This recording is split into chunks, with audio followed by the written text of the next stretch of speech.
Assalamualaikum warahmatullahi wabarakatuh. Perkenalkan, nama saya Agung Muhammad Firdaus. Saya dari kelompok 7. Di sini saya akan menjelaskan tentang prinsip kepemilikan dalam manajemen. Sebagai berikut cuplikan PPT-nya. Definisi. Prinsip manajemen adalah pernyataan yang didasarkan pada kebenaran mendasar dan telah diuji. Prinsip-prinsip manajemen ini berfungsi sebagai pedoman untuk pengambilan keputusan dan tindakan manajemen. Proporsi pemegang saham dari pihak manajemen yang secara aktif ikut dalam pengambilan keputusan perusahaan. Tujuan. Untuk mencapai tujuan dari organisasi perlu adanya pemimpin yang berwenang memberikan perintah. Dengan menjalankannya, ini akan mempermudah aktivitas di perusahaan berjalan dengan baik dan maksimal. Oleh sebab itu, harus ada kewenangan yang diberikan untuk memberi perintah kepada bawahannya. Hal ini sebagaimana yang sudah dijelaskan oleh Henry Panyol yang merupakan tugas seorang manajer. Nah, di sini ada contoh prinsip kepemimpinan dalam manajemen. 1. Bertanggung jawab. Untuk mencapai tujuan dari organisasi, perlu adanya pemimpin yang berwenang untuk memberikan perintah dan menjalankannya. Ini akan mempermudah aktivitas di perusahaan berjalan dengan baik dan maksimal. 2. Jujur. Pemimpin yang baik itu harus memiliki kejujuran yang tinggi, yaitu jujur pada diri sendiri dan pada orang lain, dalam kurung terutama bawahannya. Dia selalu menepati janji, tidak munafik, dapat dipercaya, dan berlaku adil terhadap sama orang. 3. Loyalitas. Untuk mendapatkan kepercayaan dibutuhkan loyalitas. Untuk mendapatkan memang perlu adanya persahabatan, hubungan sangat diperlukan di masa-masa sulit. Loyalitas akan diperoleh dengan dukungan dan dedikasi tugas yang ada. 4. Objektif. Pertimbangan pemimpin harus berdasarkan hati nurani supaya objektif, dalam kurung tidak subjektif berdasarkan prasangka sendiri. Dia akan mencari bukti-bukti nyata dan sebab musabab setiap kejadian dan memberikan alasan rasional atas penolakannya. 5. Menghormati dan peduli. Ini adalah dua bentuk perilaku yang berbeda dalam organisasi, tapi mereka bisa berjalan bersama. Itu sebabnya mereka ditempatkan di bawah satu prinsip. Ketika seorang eksekutif beretika, dia berbelas kasih, baik hati, dan perhatian. Pemimpin perlu menunjukkan rasa hormat terhadap martabat, privasi, otonomi, dan hak karyawan. 6. Keterampilan sosial. Pemimpin juga diharapkan memiliki kemampuan untuk mengelola manusia agar mereka dapat mengembangkan bakat dan potensinya. Pemimpin dapat mengenali segi-segi kelemahan dan kekuatan setiap anggotanya agar bisa tugas-tugasnya yang cocok dengan pembawa masing-masing ditempatkan. 7. Keadilan pemimpin. Perusahaan tidak harus adil dalam segala hal. Meski begitu, pemimpin tidak boleh salah menggunakan kekuatannya. Dengan demikian, etika bisnis menghalanginya untuk mencoba dan tidak melakukan sesuatu dapat keuntungan apapun. Selain itu, pemimpin tidak boleh memanfaatkan setiap kesalahan atau kesalahan orang lain. Mereka harus toleran, berpikir terbuka, mau mengakui kesalahan mereka sendiri. Pemimpin juga harus mampu mengubahnya, keyakinannya, dan posisinya berdasarkan situasinya. 8. Integritas. Integritas adalah kata yang berasal dari bahasa Latin, yaitu integer, yang artinya utuh dan lengkap. Integritas. Integritas adalah sifat atau keadaan yang menunjukkan kesatuan yang utuh sehingga memiliki potensi dan kemampuan memancarkan kewibawaan dan kejujuran. Melakukan apa yang benar. Oleh karena itu, etika seorang pemimpin harus tegak dan hormat. Ini akan diperjuangkan dalam memutuskan apa yang dianggap benar atau tidak, sehingga hal ini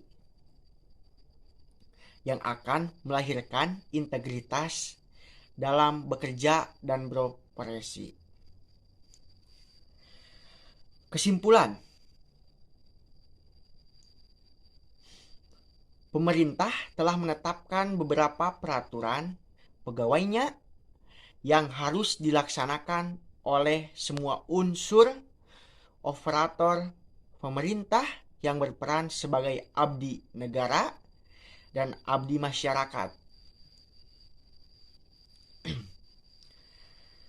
Salah satu upaya untuk mencapai tingkat efisiensi kerja organisasi diperlukan adanya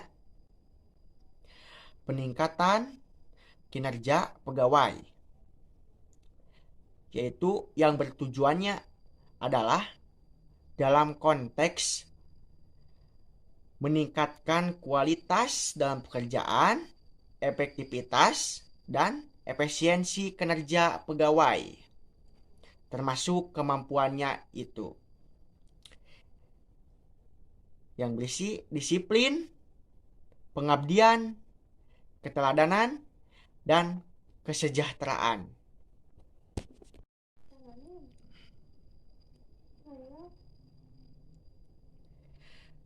Sekian penjelasan dari saya tentang prinsip kepemilikan dalam manajemen. Dan selanjutnya akan menjelaskan tentang etika dalam manajemen pemerintahan yang akan disampaikan oleh teman kelompok saya, yaitu Najwa Immanuel. Kepada Najwa saya persilakan. Assalamualaikum warahmatullahi wabarakatuh. Halo semuanya, perkenalkan nama saya Najwa Immanuel dari kelompok 7. Saya di sini akan menjelaskan tentang etika manajemen dalam pemerintahan. Yang dimaksud etika itu, jadi etika adalah studi tentang prinsip-prinsip moral dan nilai-nilai yang mengatur perilaku dan tindakan manusia. Jadi, yang dimaksud etika adalah membahas pertanyaan-pertanyaan tentang apa yang benar dan salah, bagaimana kita seharusnya bertindak, dan bagaimana kita seharusnya berhubungan dengan orang lain dan konteks moral. Etika juga membantu individu dan masyarakat untuk mengembangkan pandangan yang lebih baik tentang moralitas dan integras. Integras itu apa sih? Integras itu adalah kualitas moral yang mengacu pada kesesuaian antara nilai-nilai, prinsip-prinsip, dan tindakan seseorang. Ini mencakup konsistensi dalam perilaku, kejujuran, dan ketulusan dalam segala situasi. Seseorang yang memiliki integritas dianggap memiliki kepercayaan diri dalam prinsip-prinsip mereka dan menjalani hidup sesuai dengan nilai-nilai yang mereka pegang, bahkan dalam menghadapi tekanan atau godaan untuk bertindak sebaliknya. Integritas juga adalah aspek yang penting dalam etika dan moralitas. Selanjutnya adalah hubungan etika dalam manajemen pemerintahan. Ternyata etika juga memiliki hubungan antara manajemen pemerintahan, yaitu yang mencakup 5 hal, antara lain 1. Pengambilan keputusan. Etika membimbing manajer dalam mengambil keputusan yang moral dan adil, mempertimbangkan dampaknya pada semua pemangku kepentingan termasuk karyawan, pelanggan, dan masyarakat. Lalu yang kedua ada kepemimpinan. Pemimpin yang etis memberikan contoh yang baik dan mendorong budaya organisasi yang berfokus pada nilai-nilai seperti integritas, kejujuran, dan keadilan. Kepemimpinan dalam manajemen pemerintahan yang merujuk pada peran kemampuan para pemimpin di pemerintahan untuk mengarah dan mengelola berbagai aspek pemerintahan. Lalu yang ketiga ada kepuasan masyarakat. Kepuasan masyarakat terhadap manajemen pemerintahan adalah indikator penting dalam mengevaluasi kinerja pemerintah. Kepuasan ini mencerminkan sejauh mana pemerintah berhasil memenuhi kebutuhan dan harapan masyarakat.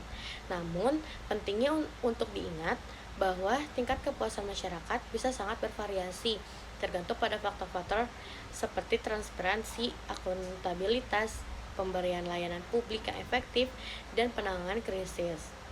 Oleh karena itu, pemerintah seringkali berusaha untuk meningkatkan kepuasan masyarakat melalui berbagai upaya, termasuk preferensi, partisipasi publik, dan komunikasi yang efektif. Yang keempat, ada reputasi dan kepercayaan. Praktik manajemen yang etis dapat meningkatkan reputasi perusahaan dan membangun kepercayaan pelanggan, mitra bisnis, dan masyarakat. Pemerintah yang mendapatkan kepercayaan masyarakat akan memiliki legislatif yang lebih kuat. Legitimasi adalah dasar kekuasaan pemerintah yang diberikan oleh dukungan dan persetujuan masyarakat. Dengan menjaga kepercayaan, pemerintah dapat mempertahankan legitimasinya. Yang kelima atau yang terakhir ada kepatuhan hukum. Mengikuti etika dalam manajemen membantu memastikan perusahaan mematuhi hukum dan peraturan yang berlaku. Jadi, etika memainkan peran integral dalam membentuk budaya dan praktik manajemen yang sehat dan berkelanjutan. Selanjutnya, etika dalam manajemen pemerintahan juga merujuk pada prinsip dan nilai moral yang mengatur perilaku di dalam lingkup pemerintahan. Hal ini mencakup norma-norma etika yang harus diikuti oleh lembaga pemerintahan dalam menjalankan tugas dan fungsi mereka. Etika dalam manajemen pemerintahan juga menekankan kepatuhan terhadap hukum sebagai landasan dasar dalam menjalankan tugas pemerintahan. Etika dirancang untuk memastikan bahwa kebijakan pemerintah berada dalam kepentingan publik dan menjunjung tinggi nilai moral yang diharapkan dari lembaga pemerintahan. Jadi, etika itu sangat penting di dalam hal manajemen pemerintahan karena etika membantu memastikan bahwa pemerintah dan para penjabatnya mematuhi hukum dan peraturan yang berlaku. Ini menciptakan dasar keadilan dan keamanan hukum dalam masyarakat. Selain itu juga menciptakan kepemimpinan yang lebih baik, mencegah penyalahgunaan kekuasaan pemerintah, dan mencegah penyalahgunaan kekuasaan pemerintah yang menghormati hak-hak individu. Dengan demikian, etika bukan hanya tentang mengikuti aturan, tetapi juga tentang menciptakan lingkungan yang adil, bermoral, dan transparan di dalam pemerintahan. Ini adalah syarat penting untuk menjalankan pemerintahan yang baik dan untuk memenuhi kebutuhan dan harapan masyarakat. Selanjutnya adalah tujuan dari etika manajemen pemerintahan, yaitu menciptakan pemerintah yang berkualitas, adil, dan dapat dipercaya untuk melayani kepentingan publik dengan sebaik-baiknya. Tujuan dari etika dalam manajemen pemerintahan ini juga untuk membentuk kepemimpinan yang berkualitas dalam pemerintahan dan menciptakan kepercayaan masyarakat terhadap pemerintah dan institusi-institusi publik. Tujuan pemerintah harus menjaga etika dalam manajemen pemerintahan juga dapat membantu mencegah korupsi dalam pemerintahan. Dan masih banyak lagi. Oleh karena itu, menjaga etika dalam manajemen pemerintahan adalah esensial untuk mencapai tujuan-tujuan dan menjalankan pemerintahan yang efisien dan efektif. Etika juga menjadi fondasi yang kuat dalam membangun masyarakat yang adil, aman, dan bersejahtera. Ada beberapa contoh etika dalam manajemen pemerintahan. Salah satunya adalah bertanggung jawab. Pemerintah harus bertanggung jawab atas keputusan dan tindakan mereka. Mereka juga harus siap menerima pertanggungjawaban jika terjadi pelanggaran etika atau kelalaian dalam menjalankan tugas. Pemerintah bertanggung jawab untuk melindungi masyarakat dari ancaman internal dan eksternal, termasuk kejahatan, konflik, dan serangan asing. Adanya ketidakbertanggungjawaban, pemerintah dapat merusak kepercayaan masyarakat pada lembaga-lembaga pemerintah yang merupakan dasar bagi demokrasi yang sehat dalam jangka panjang. Dampak ini dapat merugikan pertumbuhan ekonomi, stabilitas sosial, dan perkembangan negara secara keseluruhan. Oleh karena itu, pemerintah yang bertanggung jawab dan transparan sangat penting bagi kesejahteraan masyarakat. Selain bertanggung jawab, contoh selanjutnya adalah pemerintah harus mempunyai sifat jujur. Pemerintah harus memberikan akses publik kepada informasi yang relevan, termasuk keputusan dan kebijakan sehingga warga negara dapat memahami bagaimana dana mereka digunakan dan kebijakan apa yang telah diimplementasikan. Pemerintah harus memberikan pelayanan publik dengan adil, tanpa diskriminasi, dan dengan integritas. Ini mencangkup menghindari suap dan nepotisme dalam penugasan kontrak atau pekerjaan. Etika jujur dalam manajemen pemerintahan sangat penting karena itu membangun kepercayaan masyarakat, meningkatkan kestabilitas sosial, dan memastikan bahwa pemerintah bertindak demi kepentingan publik.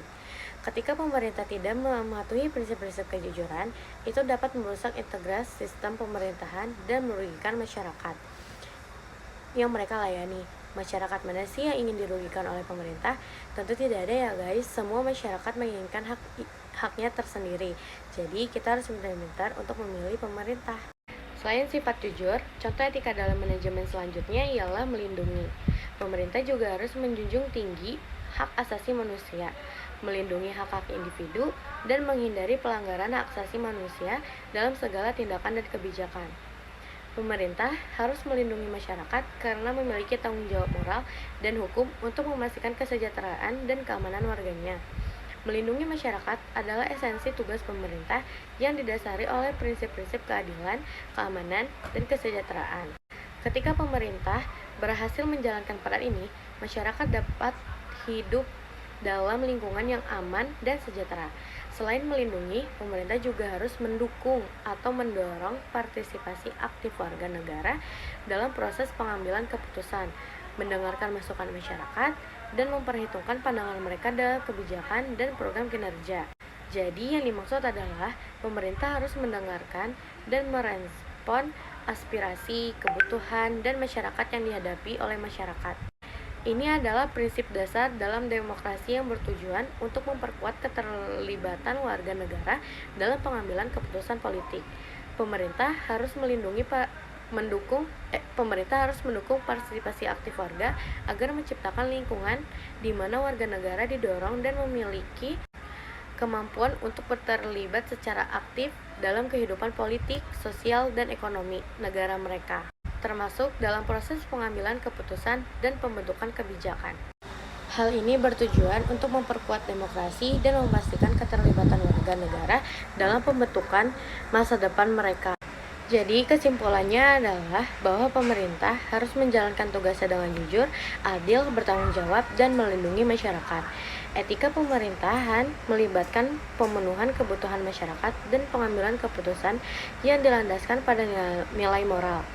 Hal ini penting untuk membangun kepercayaan masyarakat dan menciptakan pemerintahan yang efektif dan berkelanjutan. Ketika pemerintah tidak menjalankan tugasnya dengan benar, akan berakibatkan atau berdampak negatif pada beberapa hal, yaitu 1. Ketidakpuasan masyarakat atau publik yang mengakibatkan protes atau demonstrasi dan ketidakstabilan politik. Ini bisa menyebabkan pemecatan penjabat pemerintah. Setelah itu, kerugian ekonomi atau korupsi pemerintah dapat merugikan perekonomian negara. Dan yang terakhir, ada kegagalan pemerintah dalam menjaga keamanan dapat menyebabkan konflik internal atau bahkan terancam dari luar. Dampaknya sangat bervariasi tergantung pada konteks dan sejauh mana pemerintah tidak menjalankan tugasnya dengan baik. Sekian penjelasan dari saya tentang etika dalam manajemen pemerintahan dan akan dilanjut oleh teman saya yaitu Esa Nursafitri yang akan menjelaskan tentang kebijakan manajemen pemerintahan untuk menciptakan kepemimpinan yang baik. Assalamualaikum warahmatullahi wabarakatuh.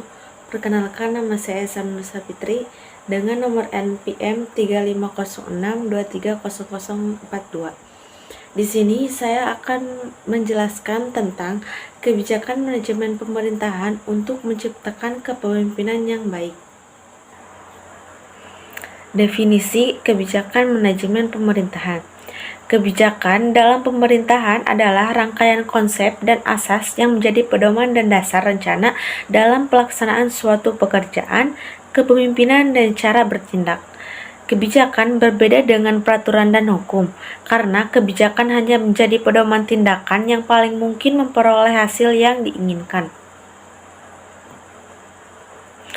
Tujuan kebijakan manajemen pemerintahan. Tujuan kebijakan manajemen pemerintahan adalah untuk mencapai efektivitas dan efisiensi dalam pencapaian rencana kerja pemerintahan. Adapun tujuan lainnya yaitu yang pertama, meningkatkan kualitas pelayanan publik. Tujuan ini dapat dicapai dengan memberikan pelayanan publik yang lebih baik dan mempercepat proses administrasi pemerintahan. Yang kedua yaitu meningkatkan partisipasi masyarakat dalam pembangunan. Tujuan ini dapat dicapai dengan memberdayakan masyarakat dan memberikan kesempatan kepada masyarakat untuk berpartisipasi dalam pembangunan. Yang ketiga yaitu meningkatkan transparansi dan akuntabilitas pemerintahan. Tujuan ini dapat dicapai dengan mengembangkan kebijakan yang mengacu pada transparansi, akuntabilitas, demokrasi, dan partisipasi masyarakat. Yang keempat yaitu meningkatkan kesejahteraan masyarakat. Tujuan ini dapat dicapai dengan pengembangan program-program pemberdayaan di bidang perekonomian dan kesejahteraan masyarakat, serta membantu meningkatkan pendapatan masyarakat melalui dorongan akses dan bantuan pemodalan.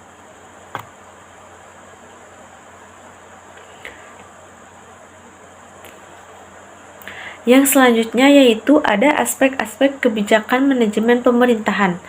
Yang pertama yaitu perencanaan. Aspek ini mencakup perumusan rencana dan strategi untuk mencapai tujuan pemerintahan. Hal ini meliputi perencanaan pembangunan, perencanaan anggaran, dan perencanaan program kegiatan pemerintahan. Yang kedua yaitu kepemimpinan. Aspek ini mencakup kepemimpinan politik dan birokratik dalam pemerintahan. Hal ini meliputi kepemimpinan presiden, gubernur, bupati atau wali kota, dan pimpinan instansi pemerintah. Yang ketiga yaitu organisasi. Aspek ini mencakup struktur organisasi pemerintah dan manajemen sumber daya manusia.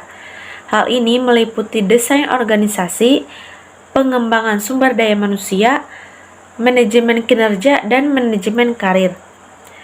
Yang keempat yaitu pengawasan.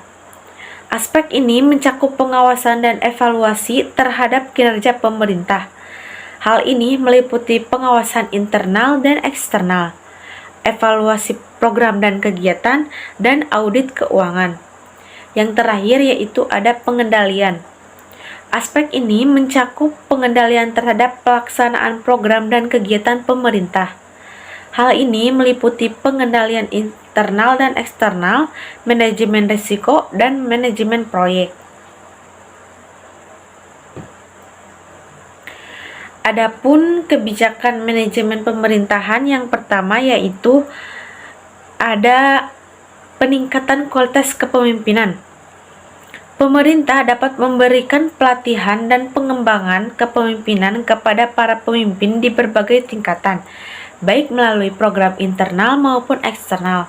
Hal ini dapat membantu para pemimpin untuk meningkatkan keterampilan kepemimpinan dan memperoleh pengetahuan baru yang relevan dengan tugas dan tanggung jawab mereka. Untuk meningkatkan kualitas kepemimpinan, seorang pemimpin harus memiliki keterampilan dan kualitas diri yang baik, seperti kemampuan untuk mengelola tim, motivasi bawahan, mendelegasikan tugas, dan menggunakan umpan balik untuk meningkatkan level kepemimpinan dari waktu ke waktu. Pemimpin juga harus selalu berusaha meningkatkan pengetahuan dan keterampilan sepanjang masa kerja dan dapat memberi contoh atau dorongan kepada orang lain untuk belajar terus-menerus. Untuk yang selanjutnya yaitu ada peningkatan partisipasi publik. Pemerintah dapat mendorong partisipasi publik dalam proses pengambilan keputusan dan pelaksanaan program pemerintah. Hal ini dapat membantu para pemimpin untuk memahami kebutuhan dan aspirasi masyarakat, serta memperoleh dukungan dan legitimasi yang lebih kuat dari publik. Dalam pembangunan partisipasi publik, pemerintah daerah perlu melakukan terobosan dengan mengembangkan manajemen kebijakan, di antaranya kebijakan Sisduk, pemberdayaan masyarakat, dan peningkatan kinerja aparat. Selain itu, partisipasi masyarakat dalam penyelenggaraan good governance dapat berupa partisipasi masyarakat dengan menggunakan haknya dalam menyampaikan pendapat pada pembuatan kebijakan publik, penyelenggaraan program-program pembangunan, dan pelayanan publik. Dalam hal ini, partisipasi masyarakat dapat dimulai sejak penyusunan standar pelayanan sampai dengan evaluasi dan pemberian penghargaan. Yang ketiga yaitu ada peningkatan akuntabilitas. Pemerintah dapat meningkatkan akuntabilitas para pemimpin dengan memperkuat sistem pengawasan dan pemeriksaan, serta mendorong transparansi dan partisipasi publik dalam proses pengawasan. Hal ini dapat membantu para pemimpin untuk bertanggung jawab atas tindakan dan keputusan mereka, serta memperoleh kepercayaan publik yang lebih besar.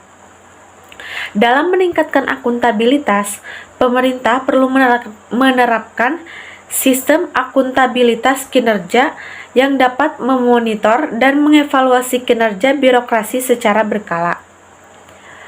Selain itu, pemerintah juga perlu meningkatkan transparansi dan akuntabilitas dalam penyelenggaraan pelayanan publik, seperti dengan menerapkan piagam warga, meningkatkan kapasitas dan akuntabilitas kinerja birokrasi juga perlu dilakukan melalui peningkatan kualitas sumber daya manusia, aparatur yang berintegritas, netral, komponen, profesional, berkinerja tinggi, dan sejahtera.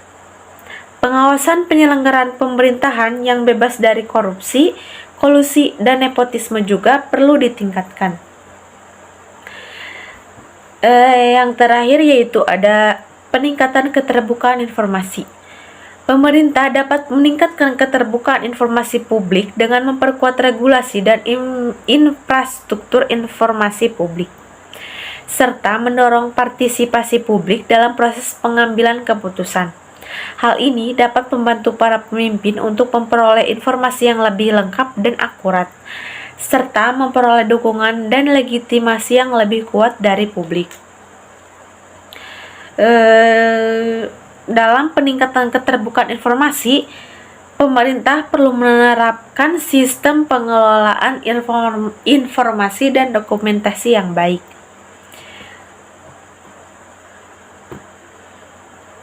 Untuk kesimpulan yang saya dapatkan yaitu kebijakan manajemen pemerintahan adalah kumpulan keputusan dan tindakan yang diambil oleh pemerintahan untuk mencapai tujuan tertentu dalam penyelenggaraan pemerintahan. Adapun tujuan kebijakan manajemen pemerintahan adalah untuk mencapai efektivitas dan efisiensi dalam pencapaian rencana kerja pemerintahan, meningkatkan kualitas pelayanan publik, meningkatkan partisipasi masyarakat dalam pembangunan, meningkatkan transparansi dan akuntabilitas pemerintahan, serta meningkatkan kesejahteraan masyarakat. Kebijakan manajemen pemerintahan meliputi peningkatan kualitas kepemimpinan, peningkatan partisipasi publik, peningkatan akuntabilitas, peningkatan keterbukaan informasi.